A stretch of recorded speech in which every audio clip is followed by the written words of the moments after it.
Vamos resolver a questão de número 65 da prova do Barro Branco do ano de 2017. O mapa da região R foi representado em um sistema de coordenadas cartesianas ortogonais, no qual foram assinalados os pontos M, -3, -2, N, 7, 8 e P, x3, que são colineares e correspondem a alvos estratégicos. A distância entre os pontos N e P na referida representação é, em unidades de comprimento, igual a... Para começar a resolver os exercícios, vamos reunir as informações fornecidas pelo enunciado. A gente tem dois pontos completamente conhecidos, que são os pontos M e N. O M tem coordenadas -3, -2 e o N coordenadas 7 e 8. A gente também tem um terceiro ponto, P, cuja coordenada x não é conhecida, mas a gente sabe que a coordenada y vale 3. A gente também sabe que esses três pontos são colineares, que significa que eles fazem parte de uma mesma reta. E o que o enunciado quer saber é a distância entre os pontos N e P. Então aqui está o nosso ponto de interrogação. Bom, para resolver esse exercício, a gente tem duas opções. Ou a gente trabalha com geometria analítica, e aí geralmente a equação da reta que a gente usa em geometria analítica é aquela que diz pra gente que o coeficiente angular é igual a y menos y inicial, dividido por x menos x inicial. E a partir daqui a gente encontra o coeficiente angular e uma relação de y em função de x. Ou então a gente pode usar também a equação da função afim, que dá na mesma, na verdade, e que eu acho um pouco mais simples, que é simplesmente falar que y é igual a ax mais b. Essa equação sempre dá uma reta, essa aqui também. Bom, na hora da prova, dificilmente a gente vai ter tempo para ficar construindo um plano cartesiano e ficar vendo onde os pontos se localizam. Então é importante, quando a gente lê aqui o colineares, entender que uma equação da reta está envolvida na questão.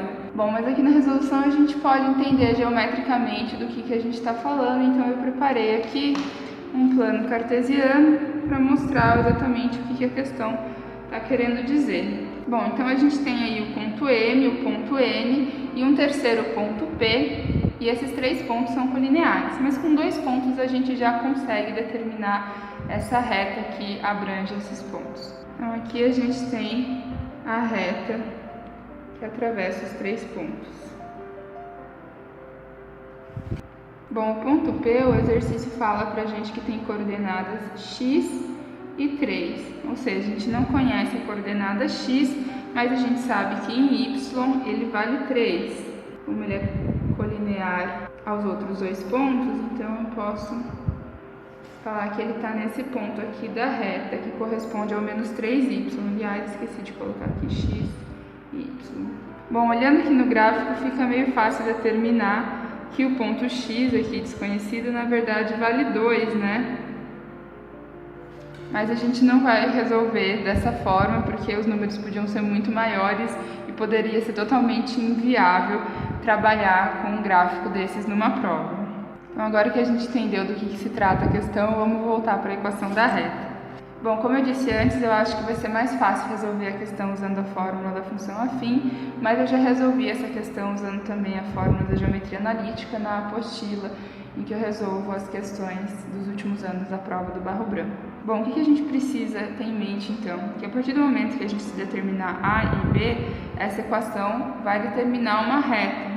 Todo ponto dessa reta vai obedecer a seguinte regra: a sua coordenada y vai ser igual à sua coordenada x multiplicada pelo A, que vai ser conhecido, mais B, que também vai ser conhecido. Bom, então vamos determinar a reta que abrange esses três pontos.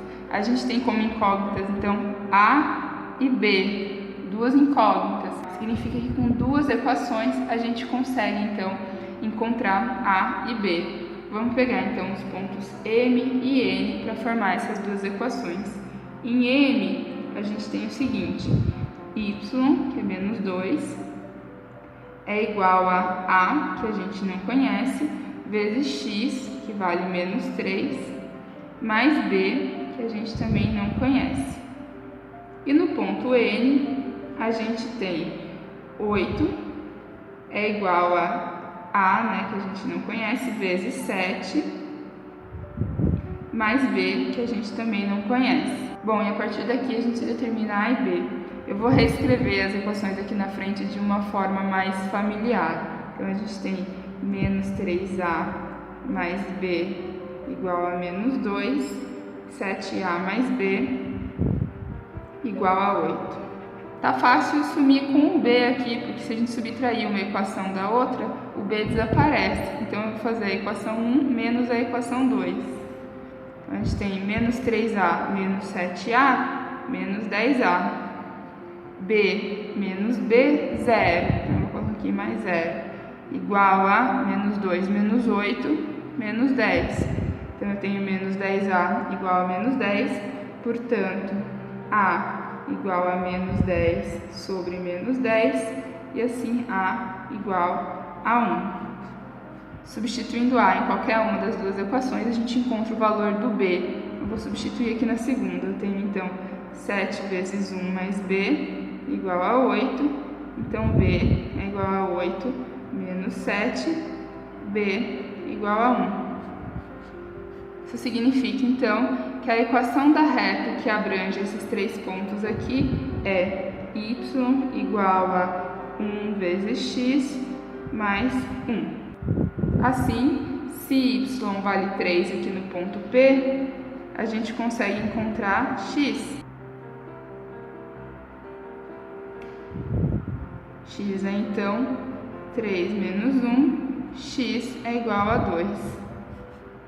A gente já tinha encontrado x igual a 2 dando uma olhada lá no plano cartesiano, né? Mas agora a gente tem certeza, então, que o ponto P é 2, 3. Bom, agora só falta determinar a distância entre o ponto P e o ponto N. Bom, em geometria analítica, a gente tem que a distância entre dois pontos, no caso aqui os pontos N e P, é dada pela seguinte fórmula. A gente vai tirar a raiz da soma dos quadrados das diferenças das coordenadas. Ou seja, a gente vai ter aqui a diferença das coordenadas x, então a gente vai fazer xn menos xp e vai levar ela ao quadrado. E vai somar isso, a coordenada yn menos a coordenada yp, e também vai levar ela ao quadrado e, tirar a raiz disso tudo. O ponto N tem coordenadas 7 e 8, e o ponto P tem coordenadas 2 e 3. Então, a distância do ponto N ao ponto P vai ser igual a xn, 7, menos xp, 2. Então, 7 menos 2 ao quadrado, mais yn, 8, menos y3, yp, 3. Então, 8 menos 3 ao quadrado, raiz disso. Então, a distância do ponto N até o ponto P é igual a 5 ao quadrado, que é 25, mais 5 ao quadrado, que é 25. Bom, a gente tem aqui, então, raiz de 2 vezes 25. 25 consegue sair dessa raiz porque ele é 5 ao quadrado. Então, a distância do ponto N ao ponto P é igual a 5 vezes raiz de 2. O que corresponde aí à alternativa A. Bom, é isso. Bons estudos e boas provas.